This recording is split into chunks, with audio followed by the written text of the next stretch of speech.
성경을 읽다 보면 종종 난해한 구절이 등장합니다. 겉으로 보면 단순한 이야기 같지만 자세히 살펴보면 도무지 납득이 되지 않습니다. 오늘 읽은 본문이 그 대표적인 예인데요. 솔직히 말해서 저도 이 말씀을 대하면 너무나도 불편하게 느껴집니다. 저는 소신이 하나 있습니다. 무엇을 하든지 성실하게 정직하게 살자. 그 소신은 목회 철학에서도 나타나고 또 말씀을 연구하고 말씀을 전할 때도 하나님께서 우리에게 기뻐하시는 정직이 무엇인지를 늘 배우고 가르치고자 했습니다. 그런데 오늘 이 말씀에 나오는 내용은 도무지 납득이 되지 않습니다. 내용은 불의한 청지기에 관한 이야기입니다. 이 청지기는 성실하게 진실하게 살지 않고 온갖 부정과 비리를 저지릅니다. 그런데 주인이 그 모습을 보고 칭찬하고 있습니다. 이 말씀을 읽을 때는 저뿐 아니라 대하는 사람들마다 도무지 납득이 되지 않고 당혹감을 감추지 못합니다. 하나님은 이 말씀을 우리에게 당혹감을 주려고 기록하셨을까요? 그렇지 않습니다. 분명한 본뜻이 담겨져 있습니다. 오늘 이 말씀을 통해서 이 말씀의 본뜻이 무엇인지를 살펴보고자 합니다. 그런데 말씀을 받기 전에 주의해야 될 점이 한 가지 있습니다. 무엇이냐면 이 말씀을 자의적으로 해석해서는 안 된다는 겁니다. 내가 보고 싶은 것만 보고 듣고 싶은 것만 들어서는 안 됩니다. 이 말씀의 본뜻이 무엇인지를 겸손히 알기를 원하고 또 그 말씀을 받으면 내가 신실하게 적용하기를 바라셔야 됩니다. 한 부자에게 청지기가 있었습니다. 주인은 청지기에게 집안의 재산을 주면서 이 재산을 잘 관리하도록 맡겼습니다. 그러던 어느 날 청지기가 주인의 재산을 낭비한다는 소문이 들려왔습니다. 주인은 진위를 파악했습니다. 그 소문은 사실이었습니다. 화가 난 주인은 청지기를 불러서 해고 명령을 내렸습니다. 갑작스러운 해고 통보에 청지기는 난감했습니다. 어떻게 해야 되나? 난 이제 뭐 먹고 살지? 어떻게 살아가야 되지? 너무나도 막막했습니다. 3절 말씀입니다. 청지기가 속으로 이르되 주인이 내 직분을 빼앗으니 내가 무엇을 할까? 땅을 파자니 힘이 없고 빌어먹자니 부끄럽구나. 그는 노동할 능력이 없었습니다. 땅을 파자니 힘이 없다라는 말은 단순히 체력이 없다가 아니라 그는 오랫동안 재산을 관리하면서 땀을 흘려 소산을 거둔 적이 없습니다. 관리만 했던 거죠. 근데 이제 와서 땅을 파고 농사를 짓자니 너무나도 엄두가 나지 않았습니다. 가끔 할 거 없으면 농사나 짓지 이런 분들을 보셨습니까? 여러분, 농사가 쉽지 않습니다. 농사는 참 어려운 일이에요. 그냥 체력이 힘들다, 어렵다, 물리적인 노동이 힘들다가 아니라 그것은 기술이 필요한 거죠. 그렇다고 구걸할 체면을 가지고 있는 것도 아닙니다. 빌어먹자니 부끄럽다라는 말은 이 사람은 자존심이 세다라는 말인데요. 이 말은 단순히 성실하게 정직하게 살면서 가진 소신을 말하는 것이 아닙니다. 그는 이제껏 불의하게 평생을 살아오면서 길러진 못된 습성이었습니다. 이 당장 거리로 나앉을 판인데 자존심 타령이라 하고 있으니 답이 없었습니다. 골똘히 고민하던 어느 날 갑자기 한 가지 묘책이 생각났습니다. 불법다운 계약서를 작성하는 일이었습니다. 5절에서 7절입니다. 주인에게 빚진 자를 일일이 불러다가 먼저 온 자에게 이르되 내가 내 주인에게 얼마나 빚졌느냐 말하되 기름 100마리이니이다. 이르되 여기 내 증서를 가지고 빨리 앉아 50이라 쓰라 하고 또 다른 이에게 이르되 너는 얼마나 빚졌느냐 이르되 밀 100석이니이다. 이르되 여기 내 증서를 가지고 80이라 쓰라 하였는지라. 청지기는 주인에게 빚진 자들을 다 불러 모았습니다. 그리고 물었습니다.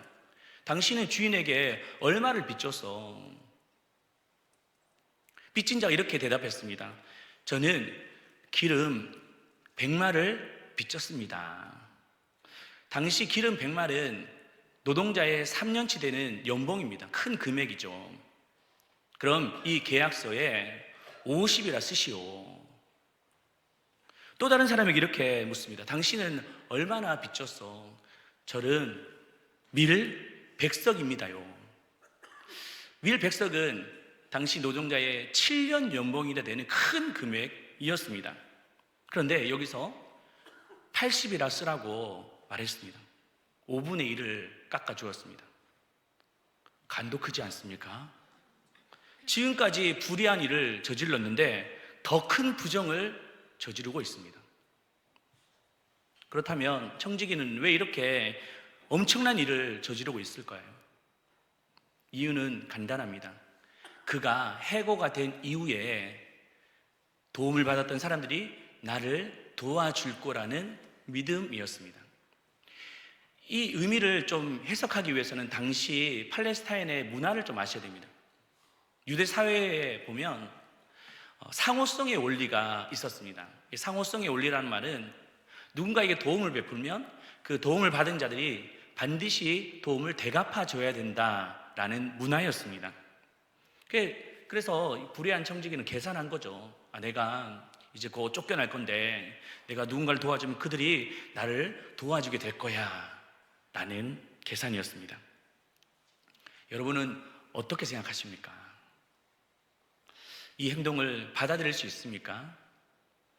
죄가 드러났다면 죄값을 받아야죠. 또 잘못을 했다면 잘못을 인정하고 과거에는 그렇게 살았지만 이제는 앞으로 그렇게 살지 않겠다라고 용서를 구해야 되지 않습니까? 그런데 오늘 이 불의한 청지기는 더 큰 죄를 짓고 있습니다. 마땅히 가중처벌을 받아야 됩니다. 그런데 오늘 말씀해 보시면 더 충격적인 장면이 나옵니다. 바로 주인의 반응이었어요. 8절 말씀 같이 읽겠습니다. 주인이 이 옳지 않은 청지기가 이를 지혜롭게 하였으므로 칭찬하였습니다. 여러분, 이 청지기를 보며 주인이 어떻게 합니까? 칭찬했다라고 하십니다. 뭘 보고요? 지혜에 있었다. 이 장면에서 우리는 좀 진지하게 생각해 보셔야 됩니다. 도대체 예수님은 이 비유를 왜 말씀하셨을까? 부정을 묵인하라는 말입니까? 이 불법을 조장하는 말씀입니까? 그렇지 않습니다. 성경에 보시면 시편 24편에 여호와의 산에 오를 자가 누구냐? 그의 거룩한 곳에 설 자가 누구냐?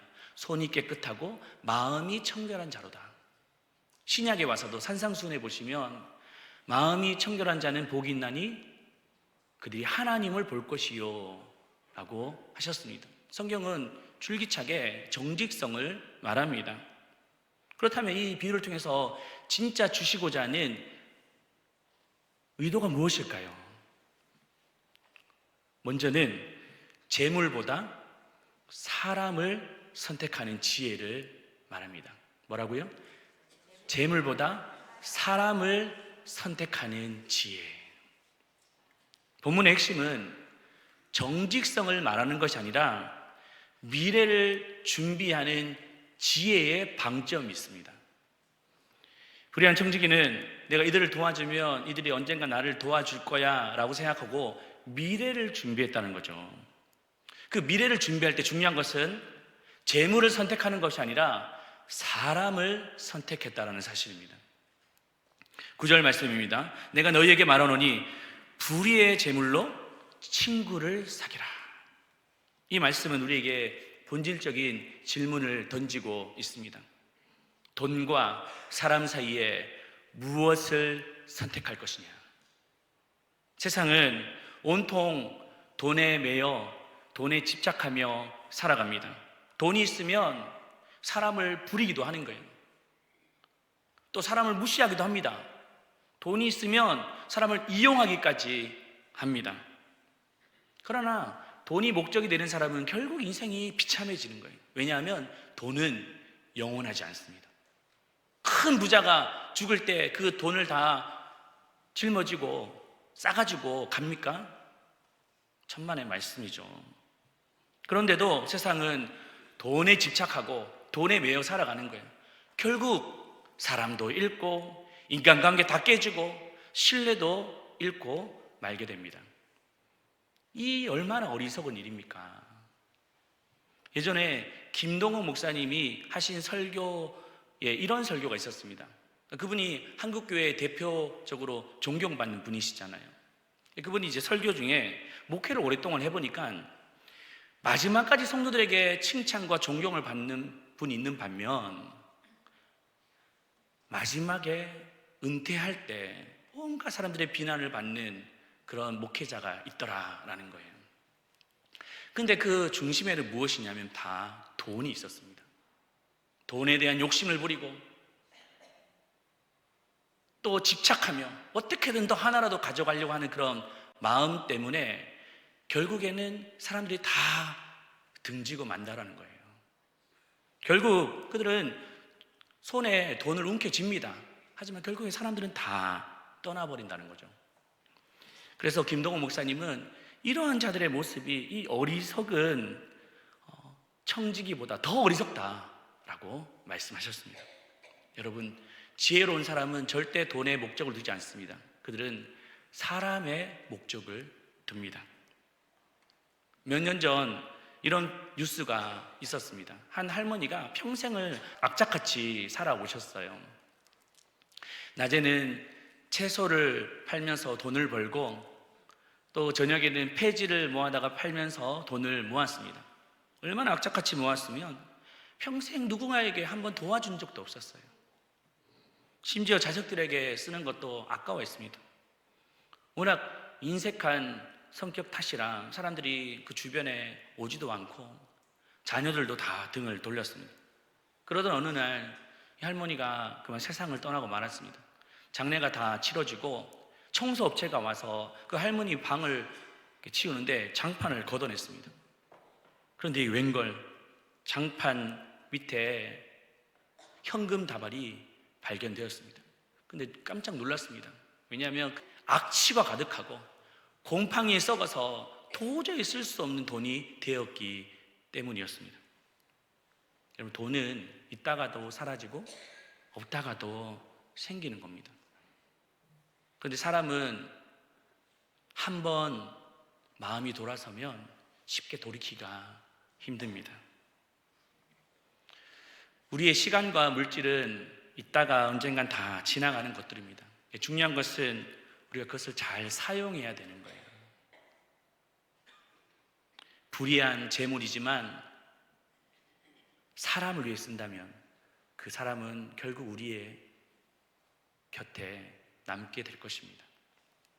두 번째는 영원한 초소를 준비하는 지혜입니다. 우리는 이 질문에 대한 답을 해야 됩니다. 어떻게 이 불의한 청지기는 이렇게 참 끔찍한 일을 했을까? 어떻게 1억을 5천으로 깎아주고 3억을 2억으로 깎아줄 수 있습니까? 그 이유를 우리가 아셔야 돼요. 이유는 간단합니다. 한번 따라할까요? 그 돈이 내 돈이 아니라는 것을 깨달았기 때문이다. 뭐라고요? 그 돈이 내 돈이 아니라는 것을 깨달았다는 거예요. 어차피 내 돈 아닌데 이 돈을 가지고 어서 미래를 준비하자. 이러한 의식의 변화가 결정적으로 빚진 자들의 돈을 다 탕감해 주게 되었던 겁니다. 참으로 역설적인 장면입니다. 그렇다면 그가 이 돈이 내 돈이 아니라는 것을 언제 깨닫게 되었을까요? 이게 바로 이 두 번째 질문에 대한 핵심인데요. 2절 말씀을 같이 읽겠습니다. 주인이 그를 불러 이르되 내가 내게 대하여 들은 이 말이 어찌 됨이냐? 내가 보던 일을 세마라. 청지기 직무를 계속하지 못하리라 하니. 그가 바로 해고 통보를 받았을 때였습니다. 그는 과거에 어떻게 돈을 썼습니까? 흥청망청 쓴 거예요. 마치 자기 돈인 것처럼 생각하며 썼습니다. 그런데 그는 이제 깨닫게 되는 거예요. 이제 이 돈을 내가 만질 수 없는 날이 올 것이다. 이것은 내게 아니구나 라고 깨닫게 된 거예요. 예수님은 이 말씀을 하시고 한 걸음 더 나아가십니다. 9절입니다. 내가 너희에게 말하노니 불의의 제물로 친구를 사귀라. 그리하면 그 제물이 없어질 때 그들이 너희를 영주할 처소로 영접하리라.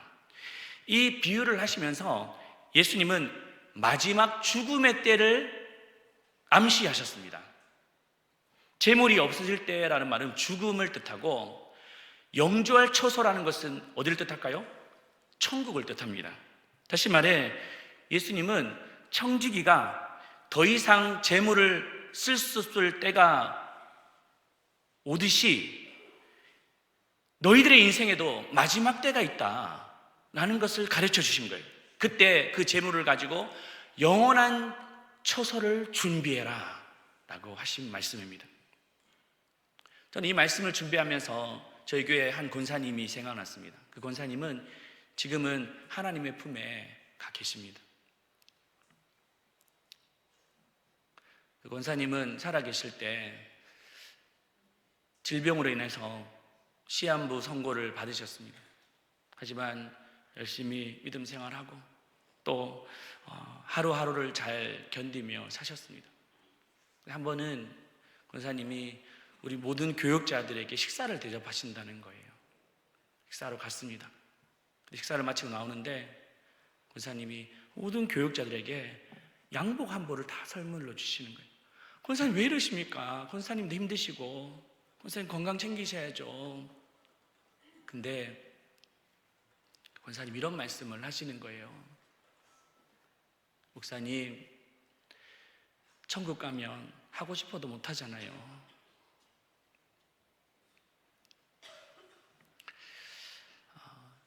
이 권사님은 그 마지막 죽음 앞에서도 두려워 떨지 않고 그 마지막 영원한 처소를 준비하셨던 거예요. 그냥 슬픔에 잠겨 또 인생을 실망하고 고통 가운데 있을 수 있지만 그렇지 않고 그 불의한 제물로 영원한 처소를 준비했던 겁니다. 저는 금액을 말하는 것이 아닙니다. 우리의 마음의 중심이 어디에 있느냐라는 거죠. 그러므로 여러분, 불의한 청지기의 비유는 단순히 도덕적인 이야기가 아닙니다. 종말론적인 메시지를 담고 있습니다. 세상 사람들도 자신의 미래를 위해서 이렇게 준비하는데 빛의 자녀인 너희들은 왜 영원한 처소를 준비하지 않고 있느냐? 우리에게 말씀하시는 거예요. 여러분, 우리가 지금 사용하는 시간과 물질은 언젠간 다 지나가고 사라지는 거예요. 그때 우리가 영원하지 않는 재물에 코박고 욕심부리며 사는 것이 아니라 영원한 처소를 준비하시기를 축복합니다. 마지막 세 번째는 재물로 영혼을 살리는 지혜입니다.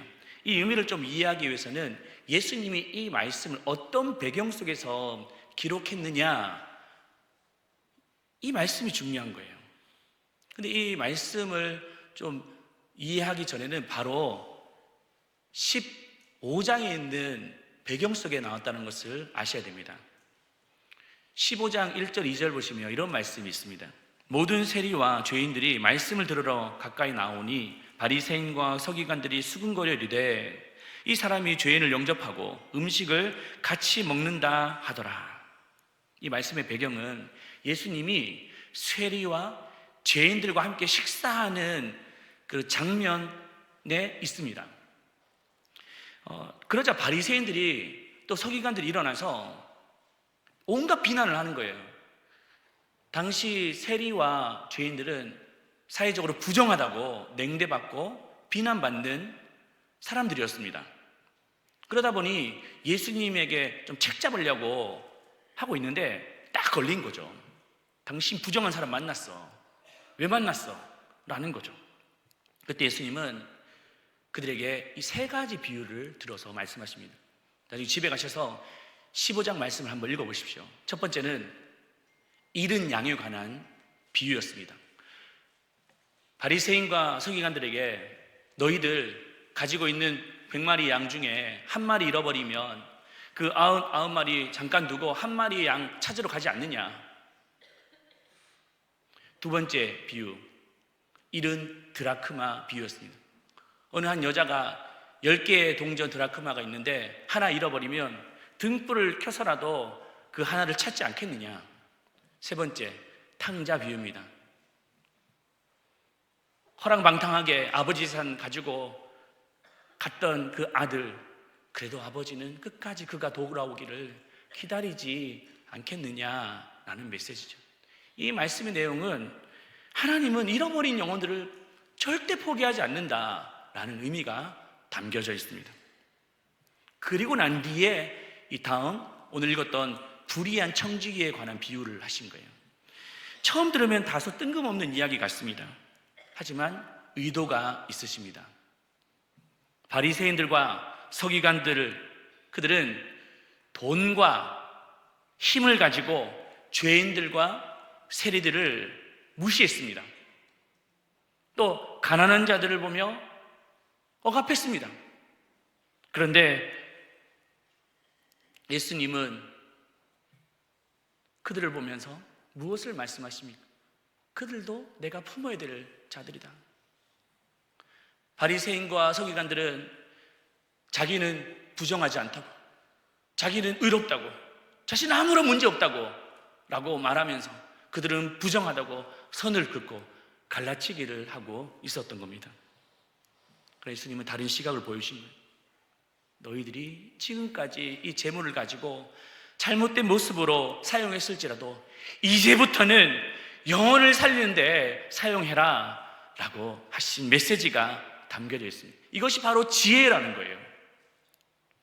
오늘 우리는 태신자를 작정하는 시간을 가집니다. 목회를 하면서 끊임없이 질문하는 거예요. 도대체 교회는 무엇인가? 하나님이 이 땅에 교회를 많이 세우셨는데 세우신 목적이 무엇인가? 위로하기 위해서입니까? 또 우리의 복지를 위한 것입니까? 아니면 다음 세대에게 믿음을 계승하기 위한 것입니까? 물론 필요하죠. 하지만 그런 것도 다 중요하지만 교회의 본질은 분명합니다. 바로 사람을 살리는 것이, 생명을 구원하는 것이, 우리가 영원한 멸망과 죽음 가운데 있었지만 예수 그리스도의 그 십자가로 말미암아 우리를 살려주시고 영생의 복을 주시고 천국의 백성으로 삼아주신 것처럼 우리도 너희들을 고통 가운데 있는 자들, 사망에 있는 자들, 예수를 알지 못하는 자들에게 복음을 전하여 그들도 함께 천국의 자리에, 생명의 자리에 가자라고 초청하는 그 일들에 함께 쓰임받기를 주님은 원하신다는 사실입니다. 우리는 그 사실을 절대 잊으시면 안 돼요. 교회가 이 일들에 무관심하게 되면 교회의 기능을 잃어버린 거예요. 변질되고 마는 거예요. 하나님이 원하시는 교회가 아니게 될 것입니다. 우리에게는 시간이 많지 않습니다. 오늘 이 청지기가 그 재물을 관리하다가 주인이 해고 통보를 내린 거예요. 너는 더 이상 이 직무를 감당하지 못할 것이다.